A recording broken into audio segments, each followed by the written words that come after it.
Congressman, always appreciate you making the time, sir. Good Thank to be you. with you. Good to be with you guys. Buck, first question Let's. have you hit 100? Have you hit 100? Oh, you sent me the video. I want to know. calling you out off the top. Congressman. Yeah, It's great been question. raining. It's been raining a lot in Miami, so the courts have been wet. But it's happening, Congressman. I'm telling you this right now. You're reminding me that a deal is a deal, a bet is a bet.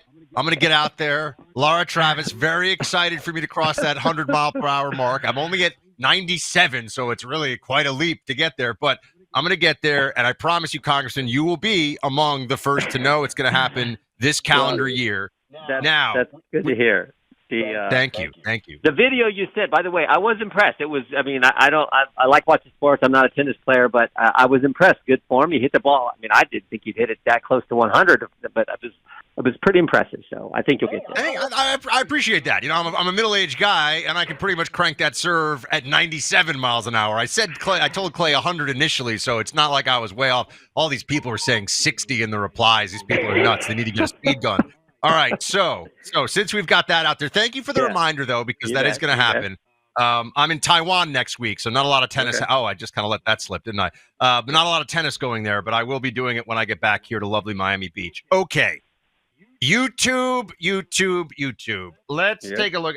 Here's where I am on this, and maybe you're talking to the more cynical of the duo, as you may know, as you do know. Okay, YouTube admits what we've known from the beginning. They censored, and they've been censoring terribly. So what? Does anything happen because of this? What's the action item? The information's important. I think people need to know it, sure, but what happens? Well, they put it in writing, so if in the future they go back on their word, then there's you can't lie to Congress. There's 18 U.S.C. 1001. So there's going forward. I think there's that. Second, they are reinstating people who they took their channel away from. People, I mean, there was big names like Dan Bongino. He gets his, he gets his channel back. He gets to go back. I think more importantly, it's the thousands of people that they cut off who get to come back too. So that's helpful. But you're right. You know what happened to them in this? I mean, some of this is 4 or 5 years. Because it goes back to the COVID and people speaking out against all the false things that the government told us. And when you spoke out against it, you got censored, or you lost your channel on YouTube. So.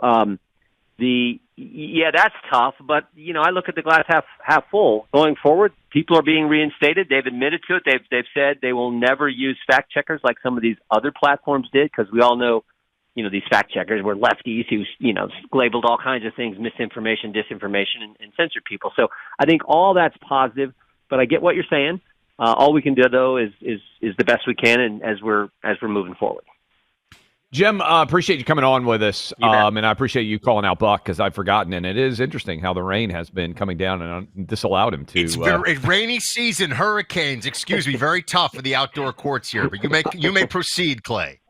We were banned. Outkick was banned. You had me, to your credit, to come testify. I think back in February or March of 21. Yeah. They made me wear a mask. I think it's like the only time I ever wore a mask, even to testify at the hearing. That was at the absolute apex of we're going to restrict speech. So you've been fighting these battles for a long time. I think you deserve a lot of credit. With that in mind, one of the things that Buck and I are super frustrated by is there basically are no consequences. And I'm curious what you think here. When YouTube, banned us, when they gave us strikes, when they took us down, when they didn't allow our videos to circulate, it had very real financial consequences for a company that I owned at the time, Outkick, now Fox owns. But there, as Buck is pointing out, there are a lot of people out there that are just trying to make $2, $3, $4 grand a month off YouTube. And that is a huge part of their ability to fund what they're doing and saying. Shouldn't there be some sort of consequences? Shouldn't Google/YouTube have to make some sort of, I'm just tossing this out there, huge payment to fund free speech so that they could actually be sued by lawyers actually committed to free speech, not what the ACLU used to do? Like, what organization, what way are there consequences? Because it seems pretty convenient for YouTube now to say, oh, yeah, we did this. We wouldn't allow this in a court of law, by and large. When you admit wrongdoing, usually there is a consequence for the wrongdoing. Here, there seems to be none. Yeah. And we have legislation, Harriet Hageman, a wonderful member from Wyoming, on our committee, and she's got a bill that says if the government, you can go after the government if they're pressuring people to censor you. That's classic violation of First Amendment. So we're looking at that, like individuals in the government, like you'd have a private right of action. So we're looking at that legislation. We passed it last Congress out of committee. We're looking to bring that back. But it is tough to go after. I mean, maybe you can get a class together and see if it works and say, these people were all kicked off. They were all lost, such and such revenue. This is their damages. Yep. You might be able to do that. But I think I think it's tough. And so what we're trying to focus on is, look, they've admitted to what they did. They admitted that it came from the Biden administration. They caved to it. They did this. It's not going to happen. It's very similar, frankly, to the letter Mark Zuckerberg sent us last August, where he said the same thing. The Biden administration pressured us to censor. We did it. We're sorry. We're going to stop. And to his credit, they've actually changed policy there. They've used the community notes approach to posts that are put on their site or on their platform, just like Elon does at X. So, again, I look at the positive, but I get it. It happened to you directly. I was shadow banned. There was 4 of us members shadow banned back in 2018 by Twitter before Elon had purchased that company. So I know it's tough, but we got to move forward and look at the bright side, I think. Congressman, something that, as I mentioned, I'm going to be traveling a lot next week and the weeks after, and Clay and I are actually going to be doing a bunch of events. So flying is on my mind. Mm-hmm. And I've seen some reporting again, because I think the most frustrating thing is when it's crystal clear skies, everything's fine, everyone's there. We got through TSA, we did the whole thing, and then we're told there's no crew there. Sorry, don't have people to actually do the plane flying thing. There's this let experienced pilots fly bill that's been kicking around. I like it. Ted Cruz is a sponsor. Yeah. Marsha Blackburn, senator sponsor, is a sponsor on the Senate side. Is this actually something you guys on the House side are looking at doing too? Because this is one of those things where we could get some of the best pilots we have to keep flying, which means everybody's, 1, in safe hands, 2, the newer pilots get better instruction, and 3, we have to wait less at the gate for a couple of hours at a time. Can you guys get this done? Where is this? I'm all for it. I'm not on the transportation committee, but I'm all for it. I travel like the last 3 weekends. I've been in Vegas and Sacramento one weekend, Dallas the next weekend. Last weekend I went from North Carolina to North Dakota. So I'm just like you. We fly all the time, and you want the best pilots, and you want it to be on time and not have to. The delays when it's backed up, and you land and you can't even get to a gate because the gates are all full. They're just on and on and on. So it's frustrating, and to the extent that allowing good pilots to stick around and continue to operate, I think that's great. In fact, I had a pilot talk to me at a fundraising. I forget what state we were in, but he talked to me about this very bill, and I said, "Yeah, this makes sense. I hope we do get it done." Who on the transportation committee you think? Who could we have on to talk about this? Sam Graves, have the chairman, Chairman Graves, good man. He's chaired that committee for a number of years. Have him on, and he can fill you in. Clay, I'm telling you, I know you're a big Southwest fan. We get this thing through, and you're going to thank me because your delays are going to drop. And by the way, the older pilots are all the Clay and Buck listeners too. They're the ones that are all about this show. I fly Southwest everywhere. I'm not a bragger. I don't like to draw attention to myself, as everyone well knows. I have 2 million Southwest Airlines points. That's how far. And on my last Southwest Airlines flight from New York City to Nashville, I don't think I said this on the air. The pilots wanted to come out and shake hands. They were like, love the shows. Like, I was posing for photos with the flight attendants. So I've got a lot of awesome people at Southwest, and I enjoy meeting everybody there. Congressman, what is the latest? You were working hard, and I don't know the absolute latest, but the SCORE Act. I know there are a lot of people out there that are big college football fans, college sports fans in general. We're in the midst of the fall football season. What's the latest there? What can you tell us? We're working on getting some Democrats to vote for it. We have some great supporters out there who want to, looking at some changes. We got Cody Campbell, a great guy with big booster Texas Tech, talking about some things that he thinks can happen, particularly, I think maybe better suited for the Senate, but we're looking at those as well. The bill is through committee. We do have some Democrat support for it. I think there's strong support for it. To use your lingo, play with people in the Southeast Conference part of the country and the Big Ten part of the country. So we'll see, but we do want to get this done, and we continue to work on it. We think it's a darn good start to help with. When we started this process, I said I think there are 3 things we want to focus on. We want real competition. We want some parity. You don't want just the same teams winning all the time. As much as I'd like to see the Badgers and the Buckeyes, always at the top. You want some parity. You don't want to diminish opportunity for athletes.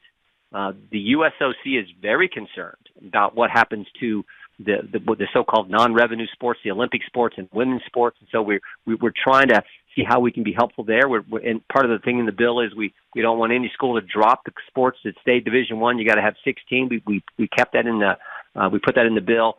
And then finally, I do think we at some point got to remember it's supposed to be about getting an education. You got some of these athletes in football and basketball who transfer, 6 times in 5 years and never get a degree. I don't think that's helpful to the system or to that individual. So we're trying to have those overall objectives in mind when we put this legislation together, but we're not quite there yet. What should happen with Jimmy Kimmel? We're going to talk about this, I think, at some point during the course of the show. But, with the YouTube, we started off the show by saying, and I think it's really important, Jimmy Kimmel is a small pinprick of the importance of what Google and YouTube were doing. Any comedian would be relative to the policies those companies put in place.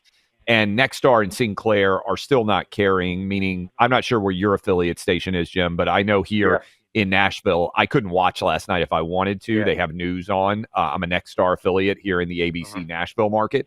What in your mind is the right solution here if you were the magic wand guy and you got to analyze this? Well, I looked at this the way you've always described it, Clay. I looked at this as Republicans buy sneakers too. Republicans watch late night TV too.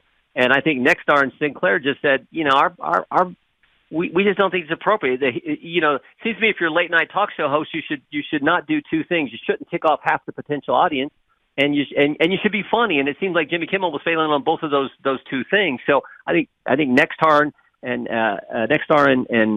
Sinclair said we just like something different, frankly. So I think this is a business decision largely. It couldn't just be the government censoring because ABC or Disney putting back on.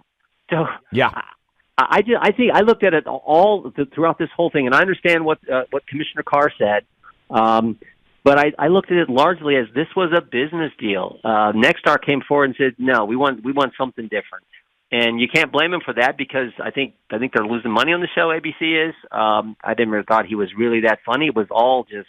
We know it was all just attacking Trump all the time, and half the country doesn't particularly care for that. So that's how I viewed it versus government doing what they did in all these areas where we have emails from the Biden administration saying, take down this tweet ASAP. And it was a tweet from RFK Jr. when he was running for president against Joe Biden, for goodness sake. So that's as bad as it gets. It said the Biden administration set up the Disinformation Governance Board.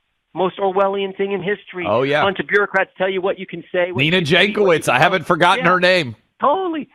So that's a completely different animal than Nexstar saying, we don't think our audience really likes this show. We just assume it'd be something else. That's a business call in my mind.